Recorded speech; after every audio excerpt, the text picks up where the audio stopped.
దేవునికి స్తోత్రం. వాక్యము మనల్ని బలపరుస్తుంది, వాక్యము మనల్ని సరిచేస్తుంది, వాక్యము మనల్ని హెచ్చరిస్తుంది.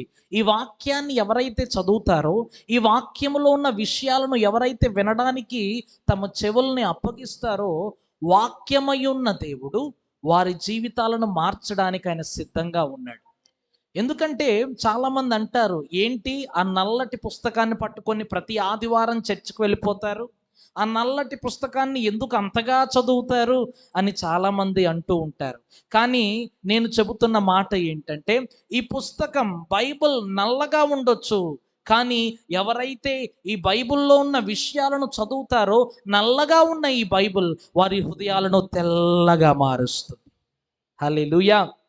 కాబట్టి వాక్యాన్ని మనం చదివేవారిగా ఉండాలి, వాక్యాన్ని మనం ధ్యానించే వారిగా ఉండాలి. ఈరోజు నేనేం మాట్లాడాలి ప్రభువా? నిన్నటి రోజున ఇక్కడే ఎదురు చూచుట అనే విషయాన్ని మాట్లాడాను. నిన్న రాత్రి కుందురువారి పాలెంలో ఫలించడం, దేవుని కొరకు ఏ విధంగా ఫలించాలి అనే విషయాన్ని మాట్లాడాం. ఈరోజు ఉదయం ఇక్కడికి రాకముందు ఒక క్రైస్తవుడు మండుతున్న క్రైస్తవుడిగా ఉండాలి అంటే ఏం చేయాలి అనే ఒక 5 విషయాలు అక్కడ చెప్పడం జరిగింది. ఈరోజు ఇక్కడ దేవుడు నాతో చెప్పిన మాటను మీకు చూపించాలి అని ఆశపడుతున్నాను. అందరూ బైబిల్ తెరవండి. కొరింథీయులకు రాసిన మొదటి పత్రిక, కొరింథీయులకు రాసిన మొదటి పత్రిక, మొదటి అధ్యాయం 26వ వచనం. కొరింథీయులకు రాసిన మొదటి పత్రిక, మొదటి అధ్యాయం 26వ వచనం మనం చదువుతున్నాను, అందరూ ఆలకించండి. సహోదరులారా, మిమ్మును పిలిచిన పిలుపును చూడుడి. మీలో లోకరీతిని జ్ఞానులైనను గనులైనను గొప్ప వంశము వారైనను అనేకులు పిలువబడలేదు, కానీ ఏ శరీరియు దేవుని ఎదుట అతిశయింపకుండునట్లు జ్ఞానులను సిగ్గుపరచుటకు లోకములో నుండి వెర్రివారిని దేవుడు ఏర్పరచుకొని ఉన్నాడు. బలవంతులైన వారిని సిగ్గుపరచుటకు లోకములో బలహీనులైన వారిని దేవుడు ఏర్పరచుకున్నాడు. ఇంకా చాలా విషయాలు ఇక్కడ మనం చూడొచ్చు. ఇంకా అందరు ఇక్కడ చూడాలి. ఇక్కడ అపోస్తలుడైన పౌలు కొరింథీ సంఘముతో మాట్లాడుతూ, ఆ కొరింథీ సంఘములో ఉన్న విశ్వాసులతో అపోస్తలుడైన పౌలు ద్వారా దేవుడు ఏమని చెబుతున్నాడంటే, సహోదరులారా, లేకపోతే సహోదరులారా, దేవుని బిడ్డలారా, దేవుడు మిమ్మును పిలిచిన పిలుపును చూడుడి. దేవుడు మమ్మల్ని పిలవడం ఏంటండి? దేవుడు మమ్మల్ని లోకంలో నుంచి ఏర్పరచుకోవడం ఏంటండి? కింద వచనాల్లో మనం చదివినట్లయితే పెద్ద లిస్ట్ మనకు కనబడుతుంది. ఆ లిస్ట్ ఏంటంటే, లోకములో గనులైన వారు ఉన్నారు, లోకములో గొప్పవారు ఉన్నారు, లోకములో బలవంతులైన వారు ఉన్నారు, లోకములో ధనవంతులు ఉన్నారు. వీళ్ళందరినీ దేవుడు పిలవలేదు, కానీ దేవుడు ఎవరిని పిలిచాడంట? జ్ఞానులను సిగ్గుపరచడానికి జ్ఞానము లేని వారిని దేవుడు పిలిచాడు. బలవంతులను సిగ్గుపరచడానికి బలహీనులను దేవుడు ఏర్పాటు చేసుకున్నాడు. గొప్పవారిని సిగ్గుపరచడానికి ఎన్నిక లేని వారిని దేవుడు ఏర్పాటు చేసుకున్నాడు.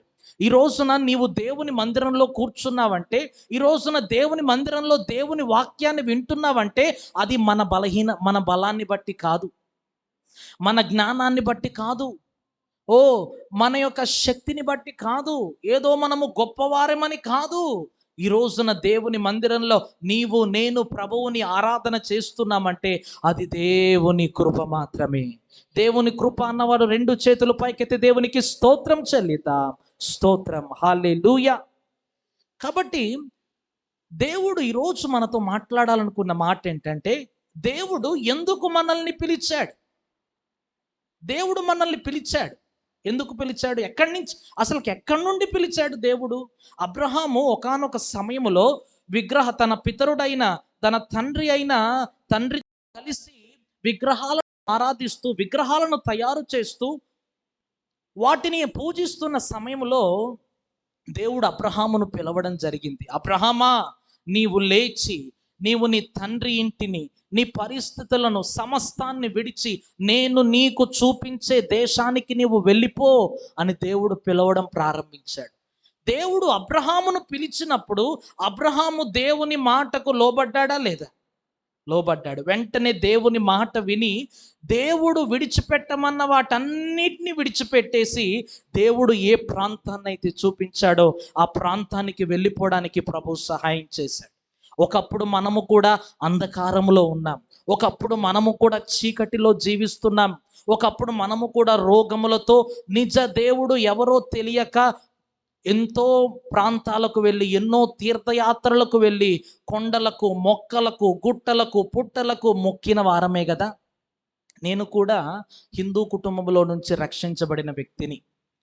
సుమారు 12-13 సంవత్సరాల క్రితం చీకటి శక్తులతో, అనారోగ్యంతో మా కుటుంబము బాధపడుతున్నప్పుడు, అనేక రకాలైన ఆర్థిక సమస్యలతో మేము పీడింపబడుతున్నప్పుడు అనేక సార్లు నా సాక్ష్యాన్ని నేను పంచుకున్నాను. నా కాళ్ళకు చేతులకు తాయెత్తులు కట్టేవారు. ఎందుకంటే ఏమో అయిపోతుంది, ఎక్కడికి వెళ్ళినా ఎవ్వరు బాగు చేయలేకపోతున్నారు. మా కుటుంబంలో మా తల్లి కూడా భయంకరమైన తలనొప్పి, భయంకరంగా చీకటి శక్తులతో పీడింపబడుతున్న సమయంలో ఎవరు మాకు శాంతినిస్తారు, ఎవరు మాకు సమాధానం ఇస్తారు, ఎవరు మమ్మల్ని విడిపిస్తారు అని అనేక ప్రాంతాలకు మేము వెళుతున్నప్పుడు రక్షకుడైన యేసయ్య మాకు పరిచయం అవ్వడం జరిగింది. ఆ రక్షకుడైన దేవుడు మమ్మల్ని చీకటిలో నుండి ఆశ్చర్యకరమైన తన వెలుగులోనికి పిలిచాడు. హల్లెలూయా! ఎంతమంది నమ్ముతున్నారు? నిజంగా దేవుడే అండి మమ్మల్ని రక్షించింది. ఎందుకంటే యేసయ్య మన కోసం రక్తం కార్చి ప్రాణం పెట్టి ఆయన తిరిగి లేచాడు గనుకనే ఈ రోజున నీకు నాకు రక్షణ, ఈ రోజున నీకు నాకు విడుదల, ఈ రోజున నీ జీవితంలో నా జీవితంలో అద్భుతం. ఈ రోజున కొన్ని విషయాలు, ఒక 4 విషయాలు నేను చెప్పి ముగించబోతున్నాను. ఎందుకు దేవుడు పిలిచాడు? ఈ రోజున మనలాగే ఎంతోమంది సినిమా థియేటర్లలో సినిమాలు చూసుకొని ఆనందిస్తున్నారు. ఈ రోజున నీవు నేను దేవుని మందిరంలో కూర్చున్నాం. నీ తోటి యవ్వనస్తులు, నీ తోటి వారు అనేక ప్రాంతాల్లో తాగుతూ, తందనాలు ఆడుతూ, అనేక స్థలాల్లో ఇచ్చల విడిగా జీవిస్తున్న వారు చాలామంది ఉన్నారు. కానీ ఈ రోజున నీవు నేను, దేవాది దేవుడు మనల్ని ప్రేమించి తన స్వరక్తముతో మనల్ని కడిగి ఈ సంఘం అనే ద్రాక్ష వనములో ద్రాక్ష తోటలుగా దేవుడు మనల్ని నాటి, ఎందుకు ఈ రోజున దేవుడు నిన్ను నన్ను పిలిచాడో ఒక 4 విషయాలు ఈ రోజున మీకు చూపించాలి అని నేను ఆశపడుతున్నాను. ఎందుకు దేవుడు మనల్ని పిలిచాడు? అదే కొరింథీయులకు రాసిన మొదటి పత్రిక 1వ అధ్యాయం 9వ వచనములో మనము దేవుని వాక్యాన్ని చూసుకున్నట్లయితే, కొరింథీయులకు రాసిన మొదటి పత్రిక 1వ అధ్యాయం 9వ వచనంలో మనం చూసినట్లయితే, మన ప్రభువైన యేసుక్రీస్తు అను తన కుమారుని సహవాసమునకు మిమ్మును పిలిచిన దేవుడు నమ్మదగినవాడు. హల్లెలూయా! ఎందుకు దేవుడు మనల్ని పిలిచాడు? ఇప్పుడే చదివారు కదా వాక్యం. ఎందుకు దేవుడు మనల్ని పిలిచాడు? దేవునితో, తన కుమారుడైన యేసుక్రీస్తుతో సహవాసం చేయడానికి దేవుడు మనల్ని పిలిచాడు. ఈ రోజున లోకములో జీవిస్తున్నప్పుడు లోకము ఏ విధంగా ఉందో, లోక పద్ధతుల్లో, లోక ఆచారాల్లో పడి మనం వెళుతూ జీవిస్తూ ఉండేవాళ్ళం. కానీ ఆ లోకములో నుండి దేవుడు వేర్పరిచాడు. సంఘము, చర్చ్ అనే మాట, దాని అర్థం ఏంటో తెలుసా? సంఘము అంటే ప్రత్యేకముగా జీవించడానికి పిలువబడిన గుంపు. ఈరోజు సంఘముగా పిలువబడుతున్న ప్రతి క్రైస్తవుడు గ్రహించాల్సిన విషయం ఏంటంటే చర్చ్, CHURCH, చర్చ్. ఇక్కడ CH, అటువైపు CH తీసేస్తే మధ్యలో ఉండేది UR. అంటే యు ఆర్ ద చర్చ్. నీవే ఆ సంఘానివి, ప్రత్యేకముగా ఉండడానికి పిలువబడిన గుంపువి. చర్చ్ అనే మాట ఎక్లీషియా అనే పదం నుండి వస్తుంది. ఎక్లీషియా అనే పదానికి అర్థం ఏంటంటే దేవుని కొరకు ప్రత్యేకంగా ఉండడానికి, పరిశుద్ధంగా ఉండడానికి పిలువబడిన గుంపు. ఈ రోజున దేవుణ్ణి ఎందుకు పిలిచాడో తెలుసా? ప్రియ సహోదరి, ప్రియ సహోదరుడా, నీవు దేవునితో సహవాసం చేయడానికి దేవుడు నిన్ను పిలిచాడు. ప్రభుతో సహవాసం చేస్తున్నావా? ఈ లోకంలో అనేక రకాలైన సహవాసాలు ఉన్నాయి. చెడు సహవాసం, దుర్జనుల సహవాసం, త్రాగుబోతుల సహవాసం. ఈ లోకములో ఉన్న సహవాసాలు నిన్ను నాశనం చేస్తాయి. అయ్యో, మా కొడుకు చెడు సహవాసాల పడి మా కొడుకు పాడైపోయాడే, మా కొడుకు జీవితం నాశనం అయిపోయిందే, చదువుకోవాల్సిన టైంలో చదువుకోకుండా తన జీవితాన్ని నాశనం చేసుకున్నాడే అని అనేక తల్లిదండ్రులు తమ కొడుకులను గురించి ఏడుస్తూ ఉంటారు. చూడండి, ఆ చెడు సహవాసం అనేది వారి జీవితాలను నాశనం చేసేసింది. కానీ దేవుడు నిన్ను దేవునితో సహవాసం చేయడానికి, ఆయనతో సహవాసం చేయడానికి దేవుడు నిన్ను పిలుస్తున్నాడు. నిన్న ఒక విషయాన్ని నేను చెప్పాను, వై గాడ్ క్రియేటెడ్ మ్యాన్.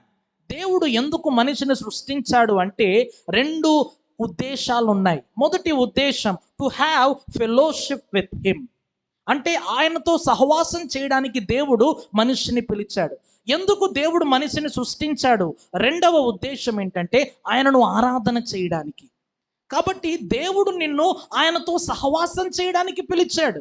సహవాసం ఏ విధంగా చేయగలమండి? ఫెలోషిప్, సహవాసము అంటే మన సమయాన్ని వారితో గడపటం.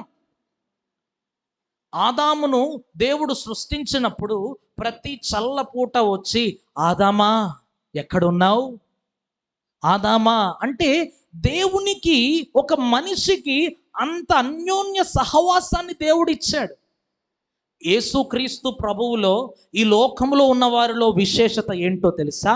ఈ లోకంలో ఉన్నవారు నేను దేవుణ్ణి అంటారు, మీరు భక్తులు అంటారు. కానీ యేసుక్రీస్తు ప్రభువారు మాత్రమే అంటారు, తన్ను ఎందరు అంగీకరించిరో వాళ్ళందరికీ ఆయన పిల్లలయ్యే భాగ్యాన్ని దేవుడు మనకిచ్చాడు. ఈ రోజున నీవు భక్తుడివి కాదు, భక్తుడివి మాత్రమే కాదు, నీవు దేవుని కుమారుడివి, నీవు దేవుని కుమార్తెవి. ఈరోజు నీకున్న అవసరత నాకు తెలియకపోవచ్చు, ఈరోజు నీకున్న పరిస్థితి నాకు తెలియకపోవచ్చు, కానీ ఈ రోజున నువ్వు ఏ పరిస్థితి గుండా వెళుతున్నావో నీకు పరలోకములో ఒక తండ్రి ఉన్నాడు. ఆ పరలోకములో ఉన్న తండ్రికి తెలుసు నీ హృదయంలో ఉన్న బాధ, ఆ పరలోకములో ఉన్న తండ్రికి తెలుసు నీ హృదయంలో ఉన్న వేదన. అందుకని ఆ తండ్రితో నీవు సహవాసం చేసే వ్యక్తిగా ఉండాలి. యేసు ప్రభువారు మనందరికీ ఒక మాదిరిగా ఉన్నారండి. ఏంటా మాదిరి అంటే, ఆయన ఈ భూలోకములో శరీరధారిగా ఉన్న దినాల్లో ఆయన మనవలే శోధింపబడి మనలాగా అనేక శ్రమలు సహించి, అయినా ఆయన జీవితంలో ఒకటి చూడొచ్చు, ఆయన ఉదయమే లేచి అరుణోదయమున లేచి తండ్రితో సహవాసం చేయడానికి వెళ్ళిపోయేవాడు. రాత్రంతా ఆయన ప్రార్థన చేసేవాడండి. ఈ రోజున నీవు ఎంతగా దేవునితో సహవాసం చేస్తున్నావు? ఈ రోజున మనుషుల్ని గమనించినట్లయితే ఈ టెక్నాలజీ పెరిగిపోతున్న ఈ అంత్య దినాల్లో మనుషులు ఎక్కువగా వేటితో సహవాసం చేస్తున్నారంటే సోషల్ మీడియాతో సహవాసం చేస్తున్నారు. Mobile phones. ఏ యవనస్తున్నైనా చూడండి, ఎవరినైనా చూడండి, ఉదయం లేచినప్పటి నుంచి గంటల తరబడి మొబైల్ ఫోన్స్తో సహవాసం చేస్తున్నారు. కానీ మీ మొబైల్లో మీరు ఎంతగా మొబైల్ వాడుతున్నారు అన్నది చాలా క్లియర్గా ఆ సెట్టింగ్స్లో అర్థమైపోతుంది. సగటున మనిషి అంట 3 నుంచి 4 గంటలు ఈ మొబైల్ ఫోన్ వాడుతున్నాడంట. అదే వ్యక్తి 3 నుంచి 4 గంటలు దేవునితో, వాక్యంతో, ప్రార్థనతో, పరిశుద్ధాత్మతో సహవాసం చేస్తే ఆ వ్యక్తి జీవితం అనేకులకు ఆశీర్వాదకరంగా దేవుడు మార్చేస్తాడు. కానీ ఈ రోజున అనేకులు ఆశీర్వాదంగా ఉండకపోవడానికి గల కారణం ఏంటంటే వారి యొక్క సహవాసం లోకముతో ఉంది. వారి యొక్క సహవాసం వారికి ఆనందం ఎక్కడ దొరుకుతుందా అని ఆనందం వైపు వెళ్ళిపోతున్నారు.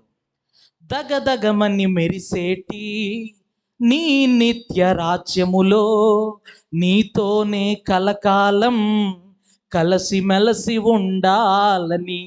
దగదగమని మెరిసేటి నీ నిత్య రాజ్యములో నీతోనే కలకాలం కలిసిమెలసి ఉండాలని. బంగారపు వీధులలో నీతోనే నడవాలని, బంగారపు వీధులలో నీతోనే నడవాలని. పొందబోయే బహుమానం కన్నులార చూడాలని, పొందబోయే బహుమానం కన్నులార చూడాలని. ఆశతోనే చూసా యేసయ్యా, ఆశలన్నీ నీవే యేసయ్యా. చప్పట్లు కొడుతూ ఆశతోనే చూసా యేసయ్యా, ఆశలన్నీ నీవే యేసయ్యా. చూసారా, ఈ భక్తుడు ఏమని పాడుతున్నాడో తెలుసా? దగదగమని మెరిసే ఆ బంగారు వీధుల్లో అయ్యా నీతో పాటు ఉండాలి, నీతో పాటు నడవాలి, ఆ దేవదూతల పాటలు పాడాలి, ఆ బంగారు వీధుల్లో నాట్యము చేస్తూ నిన్ను స్తుతించాలి అని ఆశతో ప్రభువును స్తుతిస్తున్నాడట. ఈ రోజున ప్రియ సహోదరి, ప్రియ సహోదరుడా, నీ హృదయంలో ఏ ఆశ ఉంది? నాకు ఆశ పెద్ద ఇల్లు కట్టుకోవాలి, మంచి కారులో తిరగాలి, ఓ అన్ని సుఖభోగాలు అనుభవించాలి అనే ఆశతో ఈ లోకంలో చాలా మంది జీవిస్తున్నారు. కానీ క్రైస్తవునిగా, దేవుని బిడ్డగా నీలో నాలో ఉండాల్సిన ఆశ ఏంటో తెలుసా? దగదగమని మెరిసేటి నీ నిత్య రాజ్యములో నీతోనే కలకాలం కలిసిమెలసి ఉండాలని. దగదగమని మెరిసేటి, చప్పులు కొడుతూ, నీ నిత్య రాజ్యములో నీతోనే కలకాలం కలిసిమెలసి ఉండాలని. ఎంతమందికి ఆశ ఉంది? ఆ దగదగమని మెరిసే ఆ బంగారు వీధుల్లో నేను తిరగాలి ప్రభువా. బంగారమే మన కాళ్ళ ముందు ఉంటుందంట పరలోకంలో. అందుకని కొంతమంది బంగారం వేసుకోరు. ఎందుకంటే వాళ్ళు అంటారు, నా బంగారము యేసయ్యే, నా వెండి యేసయ్యే. బంగారమే యేసయ్య అయిన తర్వాత నాకెందుకండి బంగారం? బంగారు వీధుల్లో నేను నడవబోతున్నాను గనుక నాకెందుకు బంగారం అని బంగారాన్ని విడిచిపెట్టేసిన వాళ్ళు ఈ లోకంలో చాలామంది ఉన్నారు. కాబట్టి ఈ రోజున దేవాది దేవుడు ఎందుకు నిన్ను పిలిచాడంటే ఆయనతో సహవాసం చేయడానికి. ఎంతసేపు ఆయనతో సహవాసం చేస్తున్నావు? ఎంతసేపు దేవుని సన్నిధిలో నీవు ప్రార్థన చేయగలుగుతున్నావు? ఎంతసేపు దేవుని సన్నిధిలో సమయాన్ని గడపగలుగుతున్నావు? ఒక గంట సేపు అయినా రోజులో ప్రార్థన చేయగలుగుతున్నావా? సుమారు 2.5 సంవత్సరాల నుండి మా సంఘములో ఒక క్రమం ఏర్పాటు చేశారు. ఏంటా క్రమం అంటే, సాయంత్రం 7:30, 8 అయిపోతే ఒక గంట సేపు, ఇక్కడ నరసరావుపేట బ్రాంచ్ ఎలాగుంది అలాగే మాకు కూడా కొన్ని బ్రాంచులు ఉంటాయి. ఆ బ్రాంచుల్లో, మేము ఉంటున్న బ్రాంచ్లో మా తమ్ముడు వెళ్ళి ప్రార్థన నడిపిస్తాడు. ఏంటంటే గంట సేపు 5, 6, 7 ఒక్కొక్క ఇంట్లో కూడుకుంటారు, ప్రార్థన చేయడం ప్రారంభిస్తారు. అంటే దైవజనునికి చెప్పి దైవజనుడు నియమించిన క్రమాన్ని అనుసరిస్తూ ప్రార్థన చేస్తారు. దేశం కొరకు ప్రార్థిస్తారు, సంఘం కోసం ప్రార్థిస్తారు, దైవజనుడి కోసం ప్రార్థిస్తారు, దైవజనుని యొక్క ప్రయాణాల కొరకు ప్రార్థిస్తారు. ఇలాగ ప్రార్థించే గుంపులు ఏ కుటుంబంలో అయితే ఉంటుందో ఆ కుటుంబం మీదకి దేవుని కృప దిగొస్తుంది. ఆ కుటుంబము అనేకులకు ఆశీర్వాద కారణంగా దేవుడు మార్చేస్తాడు. అందుకని నీవు దేవునితో సహవాసం చేయాలి. నీ కుటుంబంలో దేవునితో సహవాసం చేసే ప్రార్థన గుంపులు తయారవ్వాలి. అందుకని యోబు గ్రంథంలో ఒక మాట ఉంటుంది కదా, ఆయనతో సహవాసము చేసిన ఎడల నీకు ఏం కలుగుతుంది? సమాధానం కలుగుతుంది. సమాధానం కావాలా? ఈ రోజున అనేక కుటుంబాలు, భార్యాభర్తల మధ్యలో సమాధానం లేదు, పిల్లలకు తల్లిదండ్రులకు మధ్యలో సమాధానం లేదు, అన్నాదమ్ముల మధ్యలో సమాధానం లేదు, సంఘస్థుల మధ్యలో సమాధానం లేదు. కొంతమందిని చూడగానే ఆ వ్యక్తితో నేను మాట్లాడనండి, ఆ వ్యక్తితో నేను అస్సలు మాట్లాడనండి, నాకు మాటలు లేవండి అని చాలామంది అంటూ ఉంటారు. వీరు యేసు ప్రభువుని నమ్ముకున్నారు, వాళ్ళు కూడా యేసు ప్రభువుని నమ్ముకున్నారు. వీళ్ళు ప్రార్థన చేస్తారు, వాళ్ళు ప్రార్థన చేస్తారు. వీళ్ళు చర్చికి వెళ్తారు, వాళ్ళు కూడా చర్చికి వెళ్తారు. మళ్ళీ వీళ్ళు పరలోకం వెళ్తారు, వారు పరలోకం వెళ్తారా? డౌటే. ఎవరు వెళ్తారో మళ్ళీ. వీళ్ళు మాట్లాడుకోరు, వాళ్ళు మాట్లాడుకోరు. నేను అనుకుంటాను, ఒకవేళ పరలోకంలో వారు గనక వెళ్ళి కలుసుకున్నారనుకోండి, పరలోకంలో కూడా మొహం తిప్పేసి వెళ్ళిపోతారా? నాకు అది అర్థం కావట్లేదు. అప్పుడు దేవుడు చెప్పాడు, అసలు వాళ్ళు పరలోకానికే రారు. ఎందుకంటే సమాధాన పడలేని వారు, హృదయంలో కక్షలు కలిగిన వారు, హృదయంలో ఒకరి మీద కోపము కలిగిన వారు పరలోక రాజ్యపు మెట్టులు కూడా ఎక్కలేరని వాక్యం సెలవిస్తుంది. సమాధానపరచబడువారు, సమాధానపరచువారు ధన్యులు, వారు దేవుని కుమారులనబడతారు. ప్రేమ కలిగి ఉంటారు, దేవునితో సహవాసం చేసేవారు. క్షమాపణ కలిగి ఉంటారు, దేవునితో సహవాసం చేసేవారు. దయాగుణము కలిగి ఉంటారు, దేవునితో సహవాసం చేసేవారు. అంతెందుకండి, యేసు ప్రభువారే దేవాది దేవుడై ఉండి, సర్వశక్తిమంతుడై ఉండి, నోటి మాటతో సృష్టిని శాసించగలిగిన అధికారము కలిగి ఉండి, ఈవెన్ డెడ్ బాడీస్ని సహితము లేపగలిగిన వాడై ఉండి, ఆయన కొట్టబడిన, తిట్టబడిన, ఉమ్మివేయబడిన, శరీరమంతా చీల్చబడిన ఆయన ఒక మాట అంటున్నాడు, తండ్రి వీరేమి చేయుచున్నారో వీరెరుగరు గనుక వీరిని క్షమించుము అంటున్నాడు. ఈ రోజున దేవుడు అంటున్నాడు, వీరికి తెలియదు గనక వీరిని క్షమించండి అయ్యా. ఈ రోజున ఎంతమంది తెలిసి తెలిసి దేవుణ్ణి గాయపరుస్తున్నారు. ఈ రోజున ఎంతమంది తెలిసి తెలిసి చేసిన పాపాన్నే చేస్తూ దేవుడి నామాన్ని దుఃఖపెడుతూ ఉన్నారు. ఈ రోజున దేవుడు నీకు ఒక మంచి అవకాశం ఇచ్చాడు, ఇతరులను క్షమించే మనసు. వారు నీతో మాట్లాడట్లేదా? అయితే వెళ్ళి సమాధానపడి, నేను నిన్ను క్షమిస్తున్నాను మనసారా అని చెప్పేసి అంతే.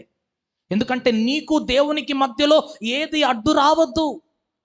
నిన్ను పరలోక రాజ్యానికి చేర్చకుండా ఏదైనా నీ హృదయంలో ఉంటే దాన్ని తొలగించేసుకో అని వాక్యం సెలవిస్తుంది. మొట్టమొదటిగా దేవుడు మనల్ని ఎందుకు పిలిచాడు చెప్పాలి, మర్చిపోయారా? దేవునితో సహవాసం చేయడానికి దేవుడు మనల్ని పిలిచాడు. రెండవదిగా దేవుడు మనల్ని ఎందుకు పిలిచాడంటే, రోమాపత్రిక 1వ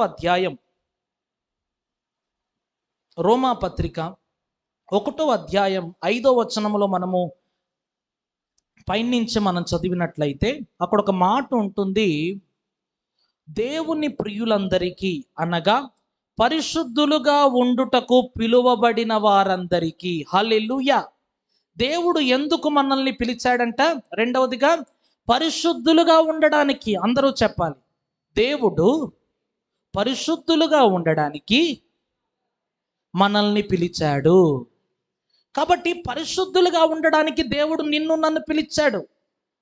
యేసుక్రీస్తు ప్రభువులోనికి రాకముందు, యేసు ప్రభువుని అంగీకరించకముందు, బాప్తిస్మము తీసుకోకముందు నీ జీవితం ఎలాగుండేది? మన జీవితం ఎలాగుండేది? ఈ లోక సంబంధమైన పాపాల్లో, ఈ లోక సంబంధమైన అలవాట్లలో జీవిస్తున్న మనల్ని దేవాది దేవుడు తన కృప ద్వారా రక్షించి ఆ రక్షణ భాగ్యాన్ని దేవుడు మనకిచ్చాడు. ఎందుకో తెలుసా? ఎందుకు దేవుడు నిన్ను పిలిచాడో తెలుసా? నీవు పరిశుద్ధంగా జీవిస్తావని.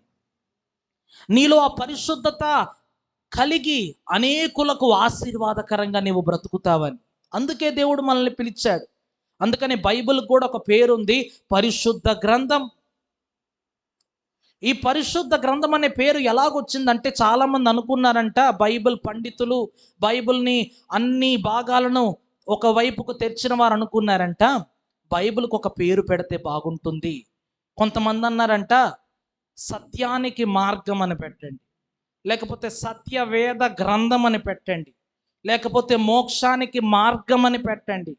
చాలామంది పండితులు చాలా రకాలైన సలహాలు ఇచ్చారు.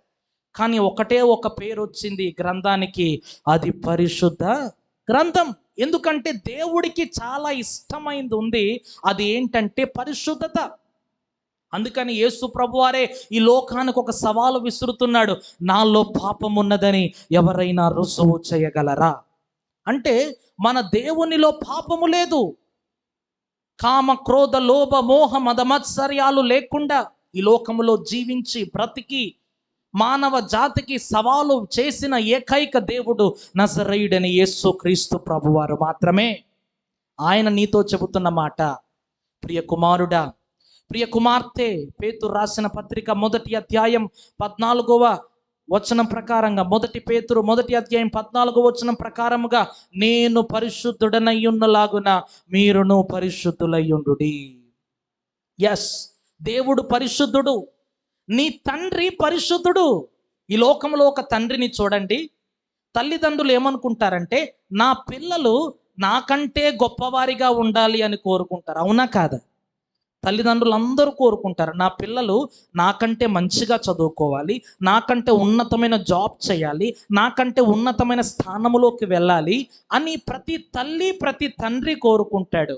అదే రీతిగా నిన్ను కన్న తండ్రి, నిన్ను తన స్వరక్తముతో కొన్న తండ్రి నీ పట్ల ఒక ఆలోచన కలిగి ఉన్నాడు, ఒక ఉద్దేశం కలిగి ఉన్నాడు.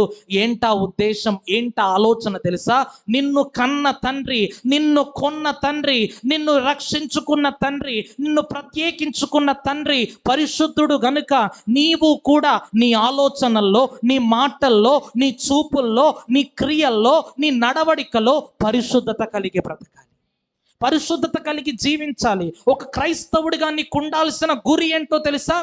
క్రీడాకారుడికి ఒక గురి ఉంటుంది, ఖచ్చితంగా నిన్న లక్ష్యాన్ని సాధించాలి. క్రికెటర్కి ఒక వ్యక్తి ఒక గురి ఉంటుంది, ఖచ్చితంగా నేను ఆ కప్పును సాధించాలి. చదువుకుంటున్న వ్యక్తికి ఒక గురి ఉంటుంది, నేను ఖచ్చితంగా ఒక ఉన్నతమైన ర్యాంక్ను సంపాదించాలి. ఉద్యోగం చేస్తున్న వ్యక్తికి ఒక గురి ఉంటుంది, నేను మంచిగా డబ్బులు సంపాదించాలి. కానీ క్రైస్తవుడిగా నీకు నాకు ఉండాల్సిన గురి ఏంటో తెలుసా? నా యేసయ్య రూపంలోకి నేను మారిపోవాలి. ఎంతమందికి ఆశ ఉంది? యేసయ్యలాగా మారిపోవాలి.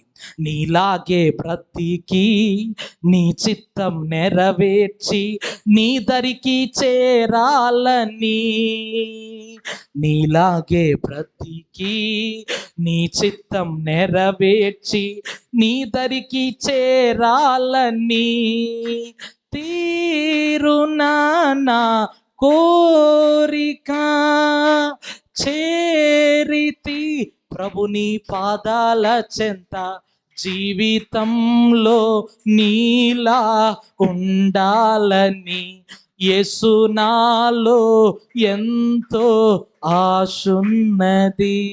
జీవితంలో ఎవరిలాగా ఉండాలి? సినిమా హీరోలాగా? జీవితంలో ఎవరిలాగా ఉండాలి? స్టార్ హీరోయిన్ లాగా? ఎవరిలాగా ఉండాలి? రాజకీయ నాయకుల్లాగా కాదు. మన గురి ఒకటే ఉండాలి, మన ఆశ ఒకటే ఉండాలి, మన ఆలోచన ఒకటే ఉండాలి. యేసయ్యలాగా మారిపోవాలి. నా జీవితంలో నేను యేసులాగా మారిపోవాలి, యేసయ్యలాగా తగ్గించుకోవాలి, యేసయ్యలాగా ప్రేమించాలి, యేసయ్యలాగా పరుగెత్తాలి, యేసయ్యలాగా జీవించాలి. ఇదే ఆశ నీవు నేను కలిగి ఉండాలి. అందుకొరకే ప్రతి ఆదివారం దేవుని మందిరానికి వస్తున్నాం. అందుకొరకే ప్రతి ఆదివారం దేవుని మందిరములో దేవుని సేవకునితో కలిసి ప్రభువును స్తుతిస్తున్నాం. అందుకనే మనము దేవుని యొక్క వాక్యాన్ని ప్రతిరోజు వింటున్నాం. అందుకనే దేవుని సన్నిధిలో నీవు నేను ప్రార్థన చేస్తున్నాం. ఒకటే గురి. అపోస్తలుడైన పౌలు కూడా అంటాడు కదా, క్రీస్తు స్వారూప్యము మీ యందు ఏర్పరచబడు వరకు మాకు ప్రసవ వేదన కలుగుతుంది. చూడండి, స్త్రీలకు, పెండ్లైన స్త్రీలకు ప్రసవ వేదన ఉంటుంది. కానీ ఇక్కడ పురుషుడు అంటున్నాడు, నాకు ప్రసవ వేదన కలుగుతుంది అంటున్నాడు. చూడండి, ఒక దైవజనుడికి ప్రసవ వేదన ఉంటుంది. చాలామంది దైవజనుడిని చిన్న చూపు చూస్తూ ఉంటారు. బైబిల్లో షూనేమీరాలు అనే స్త్రీ ఉంది. ఎంతమందికి తెలుసు? షూనేమీరాలు. ఆమె ఎలీషా దైవజనుడు, ఆ గ్రామానికి వస్తున్న దైవజనుడు, ఇతడు భక్తిగల దైవజనుడు. భక్తిగల దైవజనుడు అని తెలుసుకొని ఆ దైవజనుడికి కావలసిన అన్నిటినీ ఏర్పాటు చేసిందంట. ఆమె బైబిల్లోనే రాయబడింది.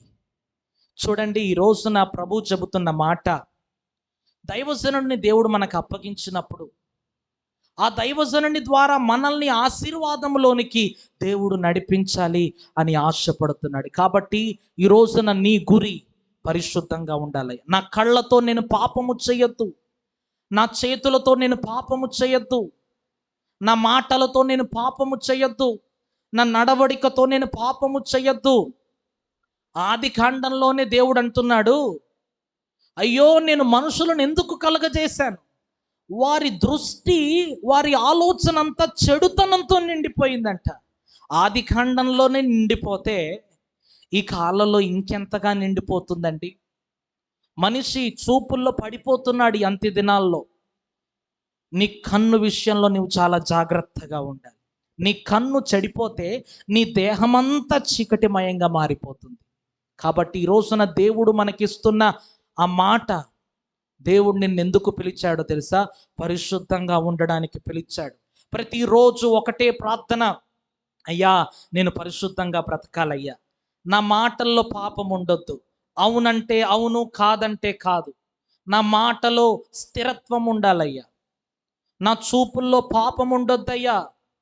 ఎవరైనా వ్యభిచార చూపులతో, అపవిత్ర తలంపులతో బంధింపబడి ఉంటే మిమ్మల్ని విడిపించగలిగిన వ్యక్తి నజరేయుడైన యేసుక్రీస్తు ప్రభువారు. కాబట్టి ఆయన సన్నిధికి వచ్చి ప్రార్థన చేస్తే దేవుడు ఖచ్చితంగా మనల్ని విడిపిస్తాడు. మూడవదిగా దేవుడు మనల్ని ఎందుకు పిలుచుకున్నాడు అంటే, తిమోతికి రాసిన మొదటి పత్రిక 6వ అధ్యాయం 12వ వచనాన్ని మనం చూసినట్లయితే, విశ్వాస సంబంధమైన మంచి పోరాడము, నిత్య జీవమును చేపట్టుము, దాన్ని పొందుటకు నీవు పిలువబడి అనేక సాక్షుల ఎదుట మంచి ఒప్పుకొంటివి.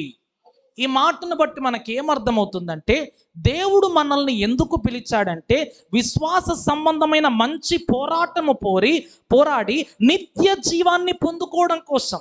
ఒక్క మాటలో చెప్పాలంటే, నిత్య జీవం పొందడం కోసం దేవుడు నిన్ను నన్ను పిలిచాడు.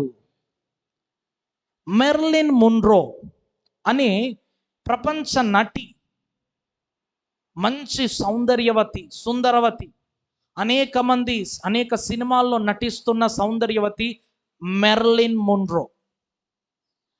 ఆమె దగ్గరకు దేవుడు ఒకసారి ప్రపంచ దేశాల్లో బహుబలంగా వాడబడిన సువార్థికుడు బిల్లీ గ్రహాం, ఆ దైవజనుడు దేవుని ఆత్మచేత ప్రేరేపించబడి ఈ ప్రపంచ నటిగా, సుందరవతిగా పిలువబడుతున్న మెర్లిన్ మున్రో దగ్గరకు వచ్చి ఒకరోజు సువార్త ప్రకటించాలి అనుకున్నాడంట. సువార్త ప్రకటించాలి అనుకున్నప్పుడు ఆమెను కలవాలంటే డైరెక్ట్గా కలవలేరు, ఎందుకంటే ఆమె బహు ప్రఖ్యాతగాంచిన స్త్రీ. ఆమెను కలవాలంటే ఆమె పిఈ పర్మిషన్ తీసుకోవాలి. ఆ రోజు ఈ దైవజనుడు ఎదురు చూస్తూ ఉన్నాడు. ఆమె పిఏ వచ్చి మాట్లాడుతుంది ఈమెతో, సార్ ఎందుకు వచ్చారని అడిగినప్పుడు, నేను మెర్లిన్ మున్రోని కలవాలి, దేవుడు యొక్క సువార్తను ఆమెకు ప్రకటించాలి అని బిల్లీ గ్రహాం గారు చెప్పినప్పుడు వెంటనే పిఏ వెళ్ళి ఆమెకు చెప్పిందంట. వెంటనే ఆమె అంటుంది, I don't have time to listen about your Jesus. ఆమె ఒక్కటే అన్నది బిల్లీ గ్రహాం గారితో, నీవు ప్రకటించే యేసును గురించి వినడానికి నాకు సమయం లేదు అన్నది. ఇంకోటి ఏమందో తెలుసా, I don't need your Jesus, నాకు నీవు ప్రకటించే యేసు అక్కర్లేదు అందంట ఆ సహోదరి. ప్రపంచ నటి. ఎందుకు? ఆమె యేసు ప్రభువును అంగీకరించడానికి, నిత్య జీవాన్ని చేరుకోవడానికి ఆమె అందం అడ్డొచ్చింది, ఆమెకున్న పేరు ప్రఖ్యాతలు అడ్డొచ్చాయి, ఆమెకున్న ఆస్తి పాస్తులు అడ్డొచ్చాయి. ఏం జరిగిందో తెలుసా? బిల్లీ గ్రహాం గారు ఆ మాట చెప్పి వెళ్ళిపోయారు, చాలా బాధపడుతూ వెళ్ళిపోయారు. ఒక వారం తిరిగే లోపే ప్రపంచ నటిగా పిలువబడిన మెర్లిన్ మున్రో తన అపార్ట్మెంట్లో చనిపోయిన స్థితిలో పడిపోయి ఉంది. చూడండి, యేసు ప్రభువారు నిత్య జీవాన్ని ఇవ్వడానికి వచ్చాడు. ఈ 70, 80, 90 సంవత్సరాల త్వరగా గతించిపోయే ఈ జీవితం, అందం త్వరగా గతించిపోతుంది, బలము త్వరగా గతించిపోతుంది, మన వయస్సు త్వరగా గతించిపోతుంది, మనం సంపాదించిన ఆస్తి పాస్తులు ఒక చిర్ర రవ్వ కూడా మనతో పాటు రాదు కదా. కానీ దేవాది దేవుడు, నీవు 70, 80 సంవత్సరాల జీవితంలో ప్రభువు కొరకు సాక్షిగా జీవిస్తే నీకు నిత్య జీవాన్ని దేవుడు ఇవ్వాలని ఆశపడుతున్నాడు. నిత్యము ఉండే జీవిత కాలాన్ని ప్రభువు నీకు ఇవ్వాలని ఆశపడుతున్నాడు. అందుకొరకే దేవుడు పిలుస్తున్నాడు, ప్రయాసపడి భారము మోసుకొనుచున్న సమస్త జనులారా నా యొద్దకు రండి, నేను మీకు విశ్రాంతిని ఇవ్వాలని ఆశపడుతున్నాను. మెర్లిన్ మున్రో తన జీవితాన్ని యేసయ్యకి ఇవ్వలేదు, తన జీవితంలో యేసయ్యకు చోటు ఇవ్వలేదు. మరొక వ్యక్తి ఉన్నాడు, అతని పేరు నిక్ విజూసిక్. కాళ్ళు చేతులు ఉండవు, కాళ్ళు చేతులు లేకుండా పుట్టిన వ్యక్తి. తాను తన చిన్న వయసులో అందరికీ కాళ్ళు చేతులు ఉన్నాయి, తినకి ఏం చేసుకోవాలన్నా చేసుకోలేని పరిస్థితి. ఒక్కసారి ఊహించండి, ఒక వ్యక్తికి కాళ్ళు చేతులు లేకపోతే అతని పరిస్థితి ఎలాగుంటుందో. తాను ఒక మంచి ఉన్నతమైన కుటుంబంలో జన్మించాడు, ఆస్తిపాస్తులు ఉన్నాయి, కానీ కాళ్ళు చేతులు లేవు. ఏడుస్తున్నాడు, ఎందుకు దేవుడు నన్ను ఈ విధంగా సృష్టించాడని. చాలాసార్లు నీళ్ళల్లో మునిగి ఆత్మహత్య చేసుకోవాలనుకున్నాడు ఈ నిక్ విజూసిక్ అనే వ్యక్తి. కానీ నిత్య జీవాన్ని అనుగ్రహించే రక్షకుడైన యేసు ప్రభువును గురించి విన్నాడు. నాకు కాళ్ళు చేతులు లేకపోవచ్చు, నా హృదయాన్ని నేను యేసయ్యకి ఇస్తానని తన హృదయాన్ని యేసయ్యకు అప్పగించాడు. దేవుడు తన జీవితాన్ని మార్చేశాడు. ఈ రోజున కాళ్ళు చేతులు కలిగిన సంపూర్ణ ఆరోగ్యవంతుడు చేయలేని పనులు ఈ కాళ్ళు చేతులు లేని ఈ నిక్ విజుసిక్ చేయడానికి ప్రభు అతన్ని సహాయం చేశాడు. అతను నీటిలో సర్ఫింగ్ చేయగలడు, రోడ్డు మీద స్కేటింగ్ చేయగలడు. అంతేకాకుండా ప్రపంచ దేశాల్లో యేసుక్రీస్తు ప్రభువారు దేవుడు, ఆయన నన్ను రక్షించాడు అని అనేక యవనస్తులను, అనేక మంది విద్యార్థులను బలపరచడానికి, ప్రోత్సహించడానికి ప్రభువు నిక్ విజుసిక్ అనే వ్యక్తిని వాడుకుంటున్నాడు. ఇక్కడ ఇద్దరు వ్యక్తుల్ని చూపించాను. ఒక సహోదరి, ఒక స్త్రీ తన అందాన్ని బట్టి క్రీస్తును స్వీకరించలేదు. మరొక వ్యక్తి తనకు ఏమీ లేకపోయినా తన హృదయాన్ని యేసయ్యకి ఇచ్చాడు. యేసయ్య తన జీవితాన్నే మార్చేశాడు. ఈ రోజున నీ జీవితాన్ని యేసయ్యకి ఇస్తే దేవుడు నిన్ను పిలుస్తున్నాడు, రా, నేను నిత్య జీవాన్ని ఇవ్వబోతున్నాను. సిలువ వేయబడిన దొంగలలో ఒక దొంగ అంటున్నాడు, తండ్రి, నీ రాజ్యంలోనికి వచ్చినప్పుడు నన్ను జ్ఞాపకం చేసుకోవా. ఆ దొంగకు అప్పుడు అర్థమైంది, రక్షకుడైన యేసయ్య నిత్య రాజ్యాన్ని ఇవ్వబోతున్నాడు. దేవుడు అంటాడు, నేడు నీవు నాతో కూడా పరదైసులో ఉందువు. ఈ రోజున ఎందుకు యేసయ్యను వెంబడించాలి? ఆస్తి కోసమా? అంతస్తుల కోసమా? ఆహారం కోసమా? ఎందుకు యేసయ్యను వెంబడించాలో తెలుసా? యేసయ్య నీకు పరలోక రాజ్యాన్ని ఇస్తాడు కనుక అందుకు యేసయ్యను వెంబడించాలి. యేసుప్రభు ఈ భూలోకంలో ఉన్నప్పుడు కొంతమంది యేసుప్రభును వెంబడించారు, కొంతమంది ఆహారం కోసం వెంబడించారు, కొంతమంది రోగముల నుండి విడుదల పొందడం కోసం వెంబడించారు, కొంతమంది దెయ్యపు శక్తుల నుండి విడుదల పొందడం కోసం యేసును వెంబడించారు. కానీ యేసయ్య వచ్చిన ముఖ్య ఉద్దేశం, మారు మనస్సు పొందుడి, పరలోక రాజ్యం సమీపించింది. పరలోక రాజ్యం ఇవ్వడానికి యేసయ్య నిన్ను పిలుస్తున్నాడు. నిత్య జీవము నీకు ఇవ్వడానికి, నీ కుటుంబానికి ఇవ్వడానికి, నీ బంధువులకు ఇవ్వడానికి, నీ రక్త సంబంధికులకు ఇవ్వడానికి యేసయ్య నిన్ను ఈ ఉదయకాల సమయంలో నిన్ను పిలుస్తున్నాడు. ప్రియ సహోదరి, సహోదరుడు, 3 విషయాలు నేను చెప్పాను. దేవుడు మనల్ని ఎందుకు పిలిచాడండి? దేవునితో సహవాసం చేయడానికి పిలిచాడు. రెండవదిగా దేవుడు ఎందుకు మనల్ని పిలిచాడు? పరిశుద్ధులుగా ఉండడానికి పిలిచాడు. మూడవదిగా దేవుడు మనల్ని ఎందుకు పిలిచాడండి? నిత్య జీవం, పరలోక రాజ్యాన్ని ఇవ్వడానికి దేవుడు మనల్ని పిలిచాడు. ఇంకొక 2 విషయాలు ఉన్నాయి, అవి చెప్పి నేను ముగిస్తాను. పేతురు రాసిన మొదటి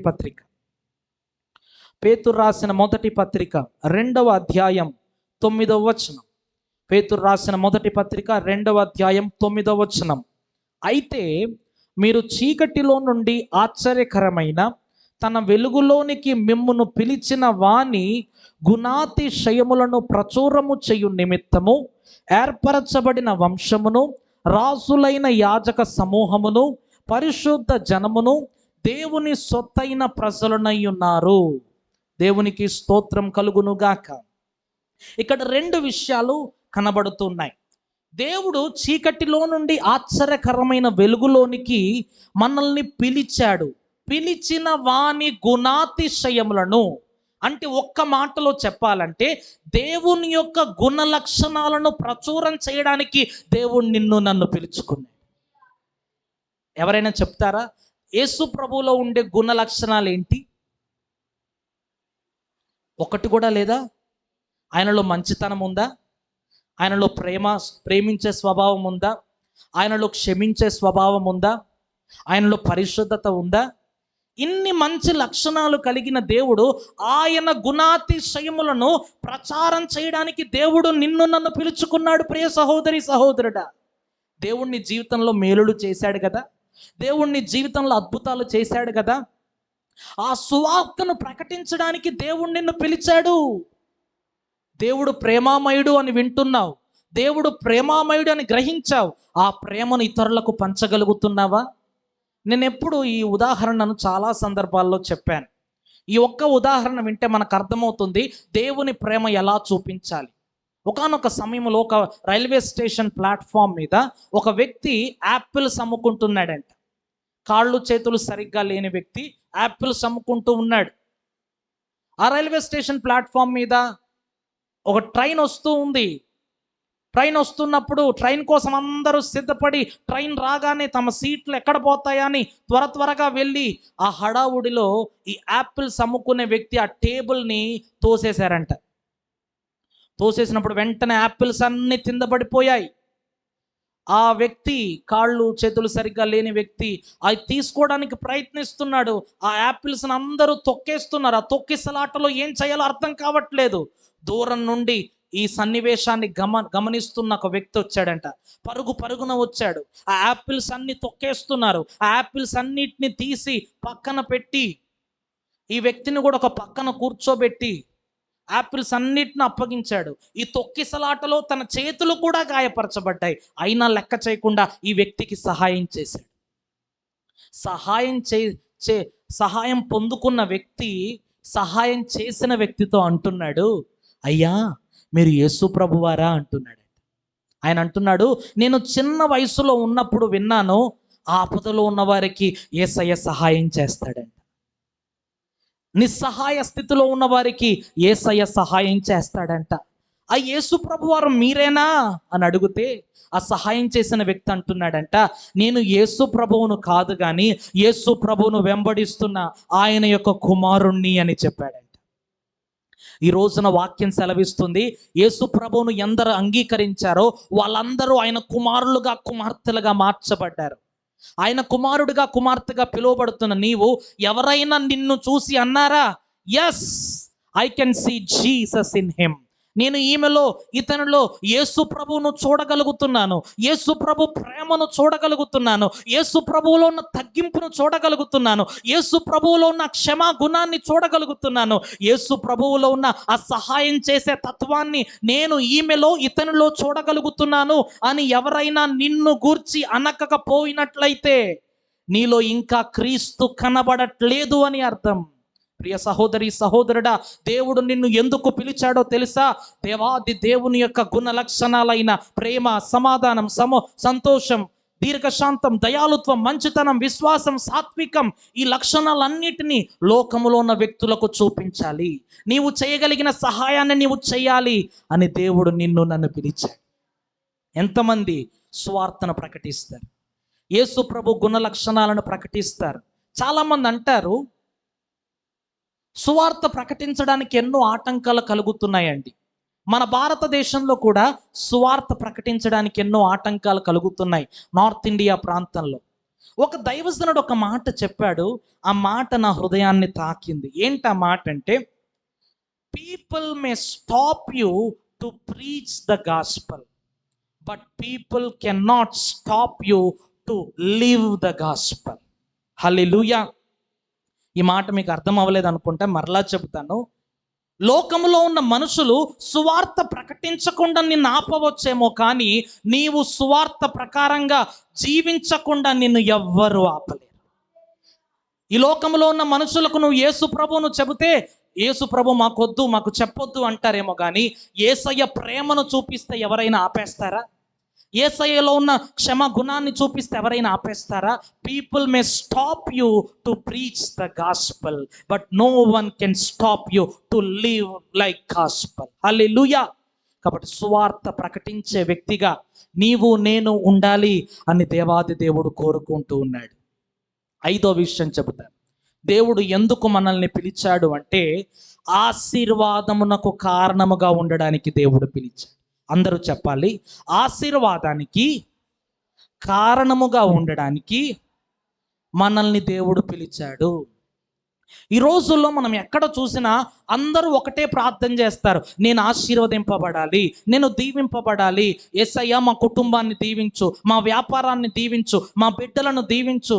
అనేక రకాలైన ప్రార్థనలు, lord bless me, bless me, bless me అని ప్రార్థన చేస్తూ ఉంటారు. కానీ అసలైన ప్రార్థన ఏంటో తెలుసా? Lord make me a blessing. దాని అర్థం ఏంటంటే, నన్ను ఒక ఆశీర్వాదంగా మార్చేయి. ఆశీర్వదించు, అది గొప్ప విషయమా? ఆశీర్వాదంగా మారిపోవడం గొప్ప విషయమా?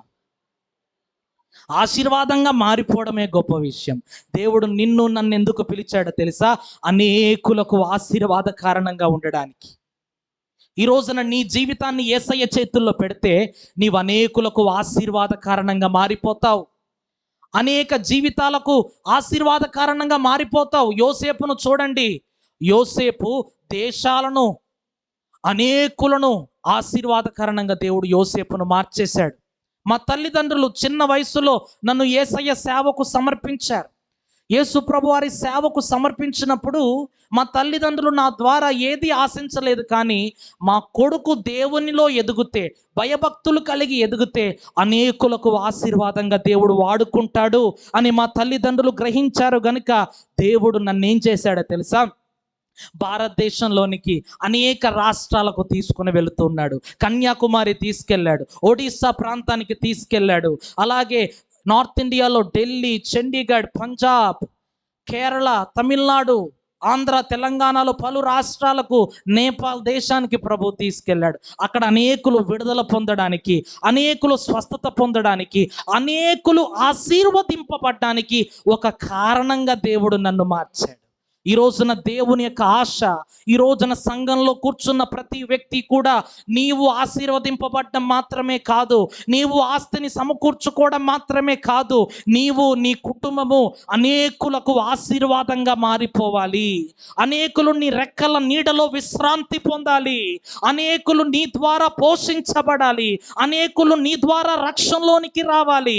ఎంతమంది ఆశపడుతున్నారో మీ రెండు చేతులు పైకెత్తి, యేసయ్యా నన్ను ఒక ఆశీర్వాదంగా మార్చు ప్రభు అని ప్రార్థన చేయండి. హల్లెలూయా. దేవుడు ఆశ కలిగిన ప్రాణాన్ని తృప్తిపరచబోతున్నాడు. అందుకొరకే నీవు పిలువబడ్డావు. అబ్రహామును దేవుడు పిలిచాడు. అబ్రహామును పిలిచిన దేవుడు ఒక్క దేశానికి మాత్రమే కాదు, అనేక దేశాలకు, అనేకులకు తండ్రిగా దేవుడు మార్చేశాడు. ఈ రోజున అంధకారములో ఉన్న నిన్ను, చీకటిలో ఉన్న నిన్ను, పాపములో ఉన్న నిన్ను, ఈ లోక సంబంధమైన అలవాట్లలో ఉన్న నిన్ను ఎందుకు దేవుడు రక్షించుకొని తన స్వరక్తం ఇచ్చి కడిగి సంఘమనే మంచి ద్రాక్ష తోటలో నాటాడంటే, నీవు నేను అనేకులకు ఒక బ్లెస్సింగ్గా, ఒక ఆశీర్వాదకరంగా నీవు నేను మారాలి అని దేవుడు ఆశపడుతున్నాడు. గనుకనే దేవుడు నిన్ను నన్ను పిలుచుకున్నాడు. 5 విషయాలు నేను చెప్పాను. ఏంటి 5 విషయాలు? దేవుడు ఎందుకు మనల్ని పిలుచుకున్నాడు? మొదటిది, ఆయనతో సహవాసం చేయడానికి దేవుడు మనల్ని పిలుచుకున్నాడు. రెండవదిగా, పరిశుద్ధులుగా ఉండడానికి దేవుడు మనల్ని పిలుచుకున్నాడు. మూడవదిగా, నిత్య జీవము కొరకు, నిత్య జీవాన్ని ఇవ్వడం కొరకు దేవుడు మనల్ని పిలుచుకున్నాడు. నాలుగవదిగా, ఆయన గుణాతిశయాలను ప్రచారం చేయడానికి దేవుడు మనల్ని పిలుచుకున్నాడు. 5వ విషయం, అనేకులకు ఆశీర్వాదకరంగా ఉండడానికి దేవుడు మనల్ని పిలుచుకున్నాడు. ఈ 5 విషయాలు మనలో నెరవేరాలి అంటే, పిలువబడిన పిలుపుకు తగినట్టుగా జీవించాలంటే మన హృదయము మార్చబడాలి. మనం ఒక నూతన వ్యక్తిగా మార్చబడాలి. నూతన మనస్సు కలిగి ఉండాలి. ఈ నూతన మనస్సు నీకు ఎప్పుడు వస్తుందో తెలుసా?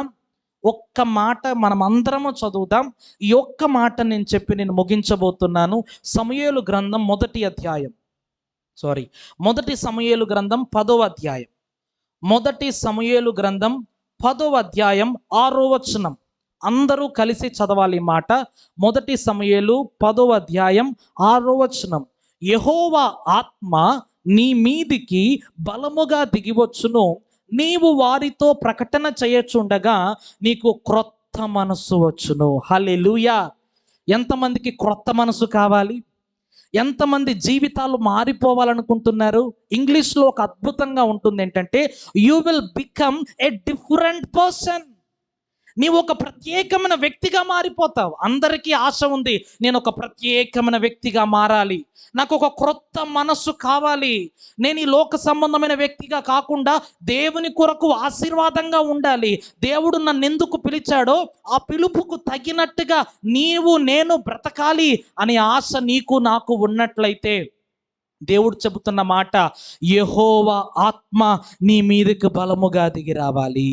మీ కుడి చెయ్యి మీ తలల మీద పెట్టుకొని చెప్పండి, యెహోవా ఆత్మ నా మీదికి బలముగా దిగి వచ్చునుగాక.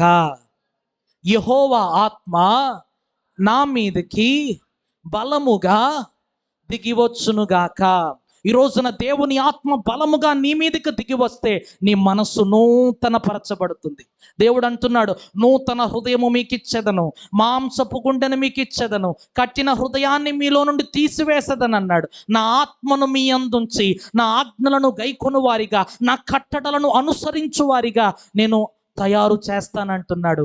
కాబట్టి నీ వల్ల కాదు ఈ లోకాన్ని జయించడం, నీ వల్ల కాదు పాపాన్ని జయించడం, నీ వల్ల కాదు శరీరేచ్ఛలను జయించడం. కానీ వాక్యం సెలవిస్తుంది, ఆత్మ చేత శారీర క్రియలను చంపిన ఎడల మీరు జీవించెదరు. కాబట్టి ఆ ఆత్మాభిషేకం నీ మీదకి కూడా రావాలి. మనం అంత్య దినాల్లో ఉన్నాం. మీరు చేస్తున్న ప్రార్థనలు ఏమై ఉన్నాయో నాకు తెలియదు, కానీ ఏ ప్రార్థన చేసినా చేయకపోయినా, మీ బిడ్డల కొరకు ఏ విజ్ఞాపన చేసినా చేయకపోయినా, ఈ ప్రార్థన మాత్రం ఖచ్చితంగా చేయాలి. యేసయ్యా, వాగ్దానము చేయబడిన ఆత్మ నా కుటుంబం మీదకి రావాలి, వాగ్దానము చేయబడిన ఆత్మ నా బిడ్డల మీదకి రావాలి, వాగ్దానము చేయబడిన పరిశుద్ధాత్ముడు నన్ను నింపాలి అని మీరు ప్రతిరోజు ప్రార్థన చేయండి. పరిశుద్ధాత్మతో నీవు నింపబడితే, పరిశుద్ధాత్మతో నీ బిడ్డలు నింపబడితే, నీ బిడ్డలు ఒక్క స్థలంలో ఉండరు, దేశాలకు ఆశీర్వాదంగా మారిపోతారు, రాష్ట్రాలకు ఆశీర్వాదంగా మారిపోతారు, కొన్ని వేల కిలోమీటర్లైనా యేసయ్య కొరకు వెళ్ళిపోతారు. హల్లెలూయా. కాబట్టి దేవుడు పిలిచిన పిలుపుకు తగినట్టుగా ఉండాలి అంటే నీ మీదకు యెహోవా ఆత్మ దిగి రావాలి. ఒక 2 నిమిషాలు ఒక అభిషేక ప్రార్థన నేను చేయాలని ఆశపడుతున్నాను. నాకు ఈ ఆత్మ బలముగా నా మీదకు దిగి రావాలి అన్నవారు మీరున్న స్థలాల్లో మోకరించి నిలువు మోకాళ్ళేసి యెహోవా వైపుకు చూద్దాం.